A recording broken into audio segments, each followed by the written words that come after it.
১৯ দফা দাবিতে এবার আন্দোলনে নেমেছে দেশের ভলিবলের সাবেক ও বর্তমান খেলোয়াড়রা। বর্তমান কমিটি ভেঙে দিয়ে নতুন আহ্বায়ক কমিটি দেওয়ার দাবি তোলেন তারা। এ সময় ভলিবল ফেডারেশনের বর্তমান সাধারণ সম্পাদক আশিকুর রহমান মিকুর সমালোচনা করেন সাবেক খেলোয়াড়রা। পরে জাতীয় ক্রীড়া পরিষদের সচিবের কাছে স্মারকপত্র জমা দেন তারা। ক্ষমতার অপব্যবহার, অর্থ লোপাট, হম্বিতম্বি, ভিন্নমতকে দেখে নেয়ার হুমকি। দীর্ঘদিন ধরে নেতিবাচক আলোচনা হলে আগে আসে তার নাম। তিনি আশিকুর রহমান মিকু।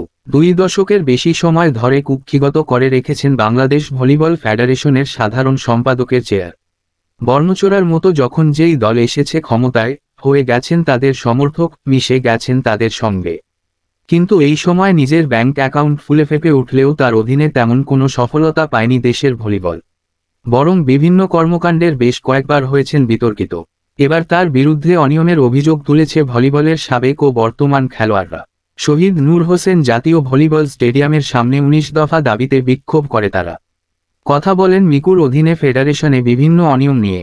সাবেক ভলিবল খেলোয়াড় আমিরুল হোসেন আপন অভিযোগ করেন, দুর্নীতিগ্রস্ত ফেডারেশন, 17 বছরে তারা আমাদের কোনো খেলোয়াড়ের দিকে তাকায়নি এবং কোনো উন্নয়নের দিকে তারা তাকায়নি। ফেডারেশনের কর্মকর্তারা শুধু নিজেদেরই গুছিয়েছেন। দায়সারা কিছু খেলার আয়োজন করতেন। প্রতি বছর কমপক্ষে 1 কোটি টাকার বাজেট, সে টাকা কোথায় যায়, কার পেছনে খরচ হয়? জাতীয় ভলিবল দলের একটা কোনো খেলোয়াড়ের বেতন নেই। খেলতে খেলতে একটা মেয়ের পা ভেঙে গেল, তারও ট্রিটমেন্ট ফেডারেশন করেনি। ফেডারেশনের পুরাতন কমিটি ভেঙে দিয়ে সাবেক খেলোয়াড়দের সংযুক্ত করে নতুন অ্যাডহক কমিটি দেয়া সহ খেলোয়াড়দের বেতনভুক্ত করা এবং নিয়মিত টুর্নামেন্ট আয়োজনের জোর দাবি খেলোয়াড়দের। এছাড়া ভলিবল ফেডারেশনকে রাজনীতি মুক্ত রাখার দাবি তাদের। ভলিবল খেলোয়াড় সোহেল রানা লিঙ্কন বলেন, ফেডারেশনের 30 জন সদস্যের মধ্যে আমার মনে হয় না একজনও জাতীয় দলের ভলিবল খেলোয়াড় আছেন। এ জায়গাগুলোতে বিশেষ সংস্কার দরকার। অনতিবিলম্বে অ্যাডহক কমিটির দাবি জানাচ্ছি আমরা। 1 নম্বর দাবি এটা আমাদের, যেখানে 30% জাতীয় দলের সাবেক খেলোয়াড় থাকতে হবে। পরে বিক্ষোভ মিছিল নিয়ে জাতীয় ক্রীড়া পরিষদে যান খেলোয়াড়েরা।